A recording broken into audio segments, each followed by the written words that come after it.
So let's transition right over to Norma Vijeila. I think I said that correct in the last name. With nurturing students' resilience by addressing emotions. Norma, it's off to you. Good morning. My name is Norma Vijeila. You almost got it right. It is an honor to be here this morning. Greetings from California. I am currently a school principal at an alternative education high school. I work with students that are amazing individuals, but are constantly navigating through various obstacles.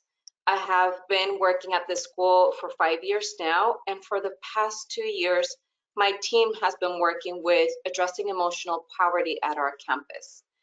As educators, we have learned that when we provide emotional resources for our students, the discipline referrals are eliminated or are lessened, and also school violence is less prevalent at our school site. Students feel that they're cared for, and also there is a better relationship between educators and students.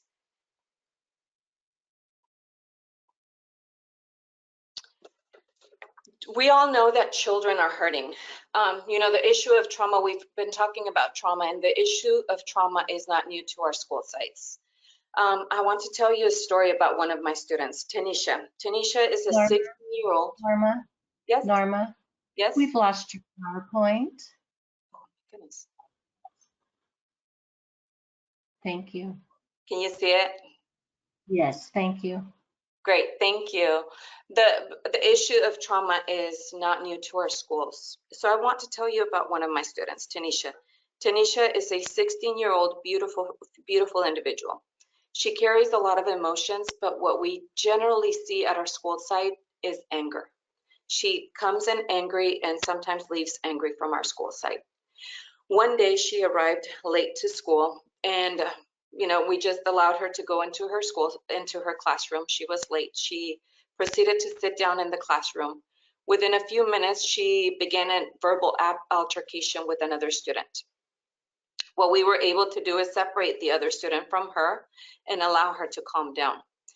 Tanisha that day decided that she was not going to move from her seat. She just sat in the classroom and continued to, yell out things and just make everybody uncomfortable in the classroom.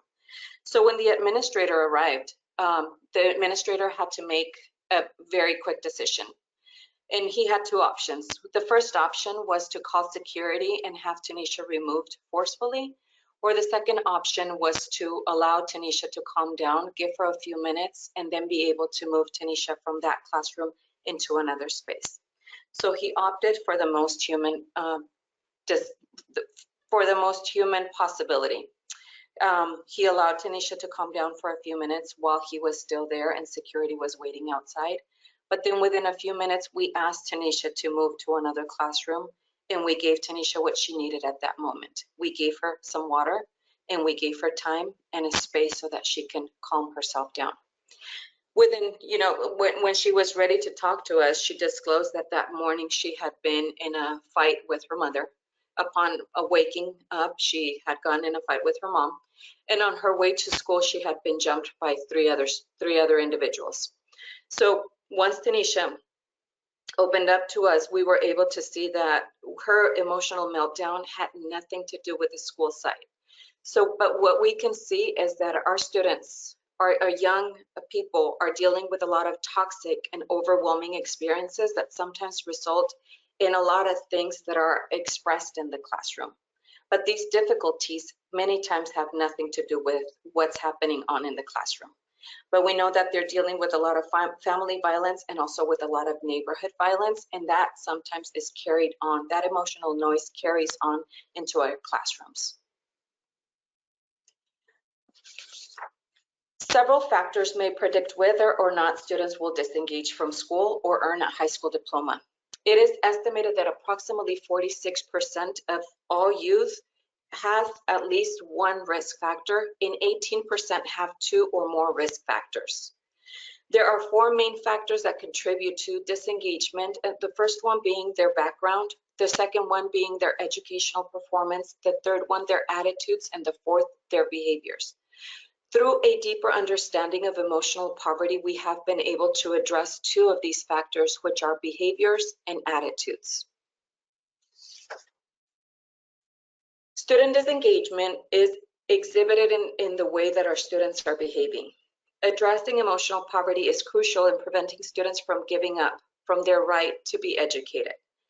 Increasingly, what we're seeing in schools is that our educators are dealing with a lot more emotional issues, outbursts, violence, rage, anger, avoidance, and anxiety.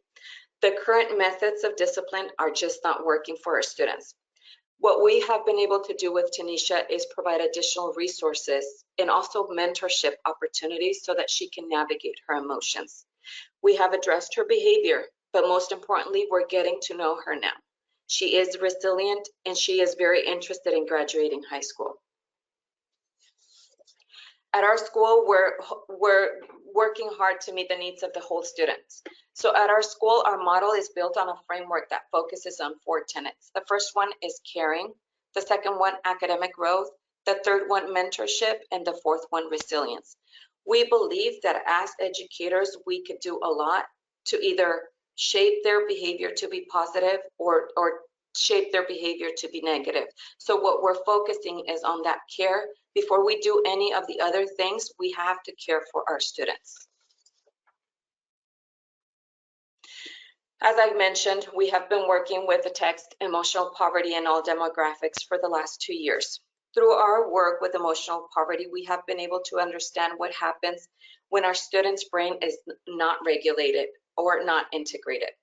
We also understand that sometimes our students are arriving to school with their inner self underdeveloped. The external environment also repeatedly reinforces our students feeling less than or separate from. We also know that we can create an environment where our students' emotions are validated so that they can perform better in other areas. Most importantly, because now we're open to learning about emotional poverty, we can now motivate good behavior and work together towards motivating the good behavior of our students that are most at risk. All emotions are rooted on safety and belonging. So what we are all doing together is ensuring that we provide an environment where our students feel that they're safe, but also that they belong to the framework of the school system. We refuse to give up on our students. We refuse to give up. And this approach has allowed us to focus on the behavior and not the person. Also, this approach does not see difficult students as bad or sick, but rather as injured. This information looks at how to approach a student so that both the individual and also the campus can function at a higher level of safety and belonging. Emotional poverty has given us a common language to explore the concepts and also the understanding. Also, it has given us tools and strategies to motivate good behavior. There is a different path to success, and every student has a different path to their own success. We can support our students by shaping their path. I've got another student, one of my dear students, Cynthia. Cynthia graduated this year. Cynthia, when she came to us 2 years ago, was not very interested in attending school. She had been sent to us because her probation officer had outlined that she needed to go to school and also that she needed to be working on getting a high school diploma. We already knew that Cynthia had some issues interacting with other people in a classroom, so we decided that when Cynthia was not doing well, we provided a space next to the administrator's office so that she can work and just have some moments so that she can be ready to go back to class. One day, Cynthia was working there in the study room by herself. When another student came in, we allowed another student to go into the room to grab a book. Within a few minutes, a verbal altercation began, and then it became a physical fight. Once we were able to separate the two students, we proceeded to investigate. It turned out that both of the students had nothing in common. All they wanted to do was get in a fight so that they both could be expelled. On this day, we decided to go the emotional poverty route. So we helped our students. We separated the students and provided some adults that could help them feel loved or lovable, equal to. We allowed opportunities for them to know that they belong to our school system and also that they're capable of graduating and worthy of a high school diploma. The compassion that we gave our students totally transformed their behavior.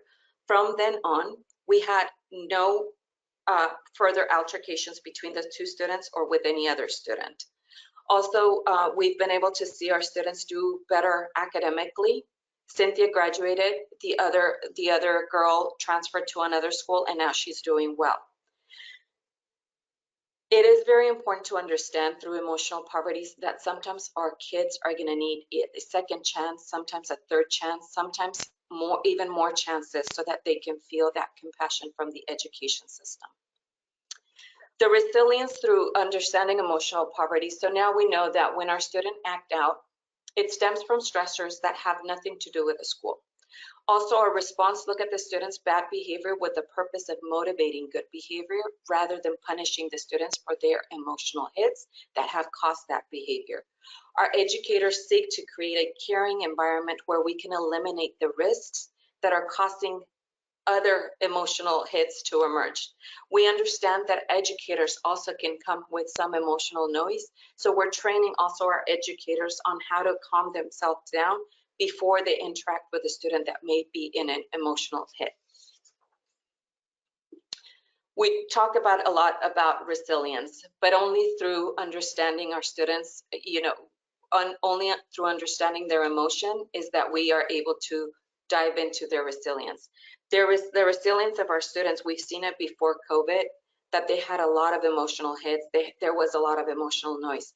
Now, as we're living through this COVID time and after we come back, we're going to be dealing with a lot more, not only financial poverty, but also that emotional poverty. So I think emotional poverty is giving us those tools that we need so that when our students come back on campus, we can work and have a more compassionate environment where we can understand what they're going through, but also understand that a lot of them have a lot of emotional hits and a lot of emotional noise that sometimes has nothing to do with the school system. Emotional poverty, what it looks in practice is we now know and we now work towards understanding how much care matters. The relationships between positive adults and students can increase and has increased our attendance, our participation, our retention, and our graduation rates. Given the research findings, we know that it is possible to develop emotional competence and strengthen our students. We can teach about the regulated and integrated brain and how to get our students to calm down. We could also work towards building a stronger inner self, and we can create classrooms and campuses that promote our students feeling validated and preventing them from feeling less than or separate from. Also, we know in a lot of the work that we've been doing, we now understand that adults totally make a difference. The emotional well-being of our adults totally make a difference. And it is important to support our educators to address their own emotional stability. So we're working on self-practices that address our educators, because we know that our educators are going through secondary traumatic stress, and also educators have a lot of compassion fatigue. So we're working on how do we stabilize our educators so that there's better interaction between educators and students. The third thing is we know that all students can achieve, and this Ruby Payne writes, every child should have an equal opportunity to develop talents to live, to learn, and to love. What we're seeing is that our students, if they feel loved and cared for, there's less discipline referrals, and also there's increased student achievement, and also our teachers feel more satisfied about the work that they're doing. To end, I want to say that teaching is hard work, but it's more than anything, it's heart work. It has to do with your heart. There's another, at the end of Emotional Poverty 1, Ruby Payne writes that education has always been and will always be a human endeavor, a social interaction. By paying more attention to the emotional well-being of our students and ourselves, we ensure that education feels safe and not dangerous. And addressing emotional poverty has allowed us to remain hopeful and also proximate to our students. Emotional poverty allows us to see our students through a more human lens.